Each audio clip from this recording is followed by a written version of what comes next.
साथियों नमस्कार। पटना बिहार से मैं अमिताभ कुमार दास, आईपीएस 94 बैच, और आप देख रहे हैं मेरा अपना यूट्यूब चैनल दास बोले बिंदास। क्योंकि जब बुज़दिलों ने मुंह में दही जमा लिया हो तो दास का बिंदास बोलना जरूरी हो जाता है। साथियों, अभी बिहार में सबसे बड़ा सवाल ये है कि अप्रैल में बीपीएससी की मुख्य परीक्षा होगी या नहीं। बोल राधा बोल, संगम होगा कि नहीं। तो आज का वीडियो इसी पर है, इसको आखिर तक दिल थाम कर देखिए। साथियों, ये जो 70वीं संयुक्त परीक्षा चल रही है बीपीएससी की, बिहार लोक सेवा आयोग की, इसमें अब तक बहुत रायता फैला है। मुझे नहीं याद है कि पहले बीपीएससी की किसी भी परीक्षा को लेके इतने विवाद हुए थे, इतना हंगामा खड़ा हुआ था। ऐसे विवादों और बीपीएससी के बीच चोली दामन का रिश्ता रहा है। बीपीएससी कोई भी परीक्षा लेती है तो कुछ उसमें विवाद पैदा हो ही जाता है। 2022 में 67वीं संयुक्त परीक्षा जो हुई थी, प्रारंभिक परीक्षा, उसका पेपर लीक हो गया था आरा से, फिर उसको रद्द करके पुनर्परीक्षा ली गई। फिर पिछले साल 15 मार्च को बीपीएससी ने जो परीक्षा ली थी टीआरई 3 की परीक्षा, उसका पेपर लीक हो गया। फिर 21 मार्च को वो रद्द हुई परीक्षा। तो वो तो चलता रहता है, जब मैं स्कूल में पढ़ता था तभी से ये कहानी सुन रहा हूँ। लेकिन इस बार तो कुछ ज़्यादा ही हो गया है। और इस बार जब परीक्षा का विज्ञापन निकला और ये सब बातें निकली थी तो कहा गया था कि इस बार तो 2000 से ज़्यादा रिक्तियां हैं, जो आज तक के इतिहास में बीपीएससी के सबसे ज़्यादा रिक्तियां थी यह हैं। और कहा गया कि एसडीएम पद की सैकड़ों रिक्तियां हैं, डीएसपी पद की सैकड़ों रिक्तियां हैं। बच्चे भी उत्साहित हो गए, उनको भी लगा कि अब अच्छे दिन आने ही वाले हैं।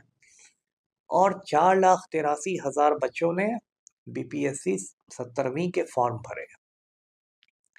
लेकिन जो कहते हैं बिहार की भाषा में कहें तो इस बार जतरा ही खराब है। देखिए क्या हुआ कि शुरू में ही बीपीएससी का कहते हैं सर्वर डाउन हो गया। अब सर्वर डाउन हो गया तो क्या हुआ, 90,000 बच्चे वंचित रह गए फॉर्म भरने से।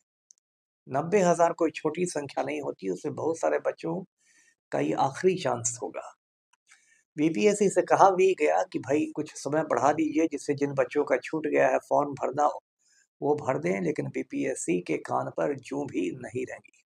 जो बीपीएससी के चेयरमैन है परमार साहब, वो तो मुझे लगता है कि बच्चों से एकदम उनको कोई पुश्तैनी दुश्मनी है। बार बार बच्चों की बात आती है, तुरंत वो शुरू हो जाते हैं कि उपद्रवी है, उदंड है, नॉन सीरियस है, ये है वो है। पता नहीं इसकी क्या वजह है। तो बीपीएससी ने एक्स्ट्रा टाइम नहीं दिया। उसके बाद अगला जो बवाल हुआ वो नॉर्मलाइजेशन को लेकर हुआ। नॉर्मलाइजेशन के बारे में कहा गया कि इस बार 3 सेट ऑफ क्वेश्चन पेपर्स होंगे, 3 किस्म के प्रश्न पत्र होंगे, और नॉर्मलाइजेशन के द्वारा परीक्षा फल निकाला जाएगा। अब इसको लेके इतना हंगामा हुआ कि 6 दिसंबर को पिछले साल बीपीएससी मुख्यालय के सामने बहुत बड़ा प्रदर्शन हुआ बच्चों का। फिर प्रदर्शन हुआ तो लाठियां चली, कुछ लोग जेल गए और बहुत हंगामा हुआ। उसके बाद हंगामा के बाद बीपीएससी ने स्पष्ट किया कि ऐसा कोई प्रस्ताव है ही नहीं, नॉर्मलाइजेशन वाली कोई बात है ही नहीं। ये बात बीपीएससी को थोड़ी पहले कह देनी चाहिए थी, जब ये बात सोशल मीडिया पर तेजी से फैल रही थी। यदि उसी समय बीपीएससी की वेबसाइट पर ये सफाई आ जाती, बीपीएससी की ओर से कोई प्रेस विज्ञप्ति निकल जाती तो बेटर होता। खैर, ये एक हंगामा हुआ। उसके बाद फिर जो हुआ, 13 दिसंबर को जो प्रारंभिक परीक्षा हुई, उसमें बिहार के 36 जिलों में कहते हैं 160 या कितने बनाए गए परीक्षा केंद्र। उसमें सबसे ज़्यादा जो हंगामा हुआ वो पटना के बापू परीक्षा केंद्र पर हुआ, जिसको कुछ लोग कहते हैं कि एशिया का सबसे बड़ा परीक्षा केंद्र है। ऐसा हंगामा था कि जो बेचारे केंद्राधीक्षक थे, जो सेंट्रल सुपरिटेंडेंट थे, केंद्राधीक्षक की मौत हो गई हार्ट अटैक से। पटना के जांबाज जिलाधिकारी अभ्यर्थियों पर थप्पड़ चलाते देखे गए, उसकी गूंज संसद में सुनाई दी, बहुत हंगामा हुआ। उसके बाद बीपीएससी ने कहा कि ठीक है, हम पुनर्परीक्षा लेंगे, और इस बार वहां की जगह 22 अलग अलग केंद्र पर परीक्षा ली गई, दोबारा परीक्षा। तो ये सब चला। फिर इसी बीच एक सोनू कुमार नाम के अभ्यर्थी ने आत्महत्या कर ली, खुदकशी कर ली। मैं बता रहा हूँ वीडियो पर कि आत्महत्या करना बहुत गलत बात है, लेकिन ये गलत स्टेप उसने उठा लिया। सोनू कुमार ने सुसाइड कर लिया। फिर क्रिसमस के दिन यानी 25 दिसंबर को बीपीएससी के सामने फिर हंगामा हुआ, फिर प्रदर्शन हुआ।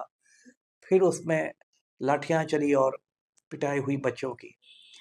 उसके बाद इधर प्रशांत किशोर आंदोलन में कूद गए। उन्होंने 29 दिसंबर से गांधी मैदान में छात्र संसद की बात कर दी, कहा कि अब तो मैं आमरण अनशन करूंगा।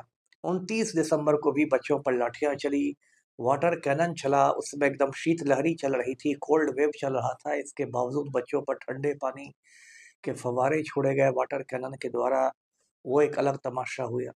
फिर 2 जनवरी से 2025 से प्रशांत किशोर ने आमरण अनशन शुरू कर दिया। वो आमरण अनशन 13-14 दिन चला। मतलब पूरा हंगामा हंगामा हंगामा। इसी बीच ये जो मामला है, ये मतलब राष्ट्रीय स्तर का मामला हो गया। मतलब बिहार की सीमाओं से निकलकर, प्रदेश की सीमाओं से निकलकर पूरे देश की में फैल गया।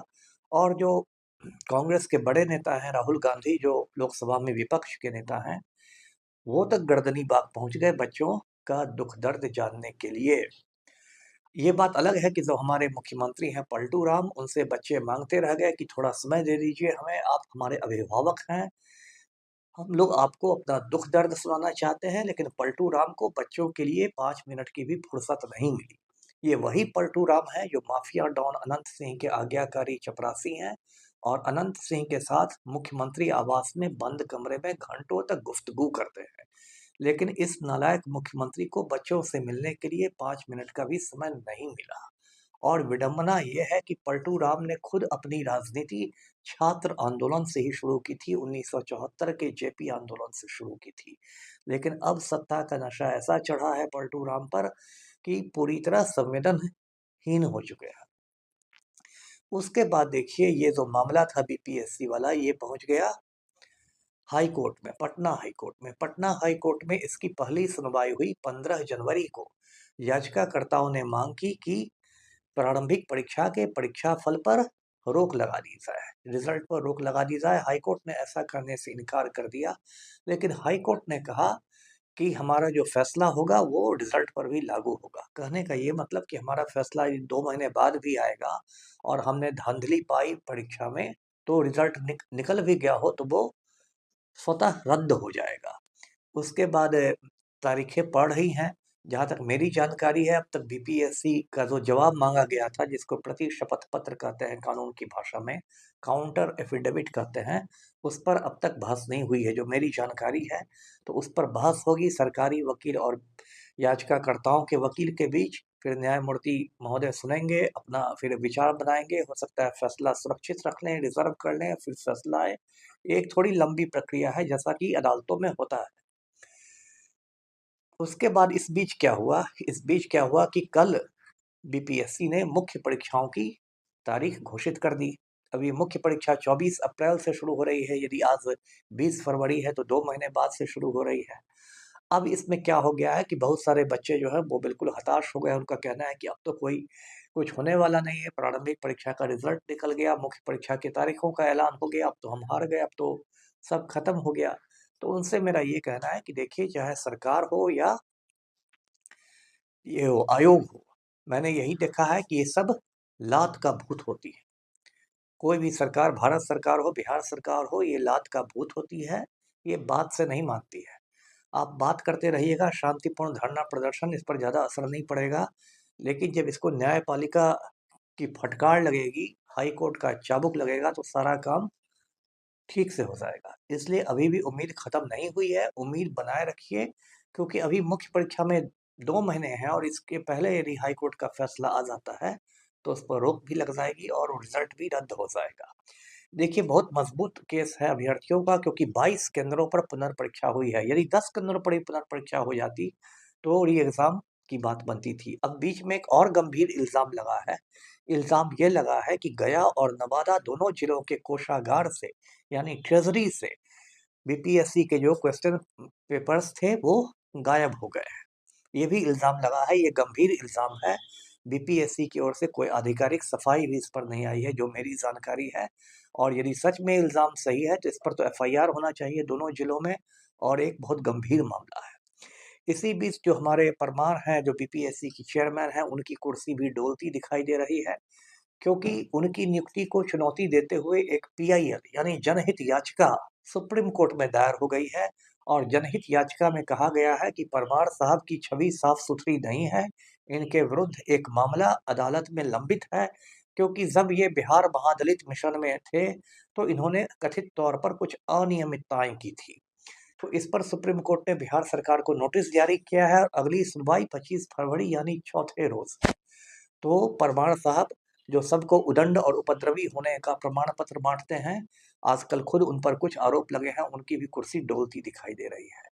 तो साथियों, संक्षेप में यही कहना था कि आप आंदोलन को जारी रखें।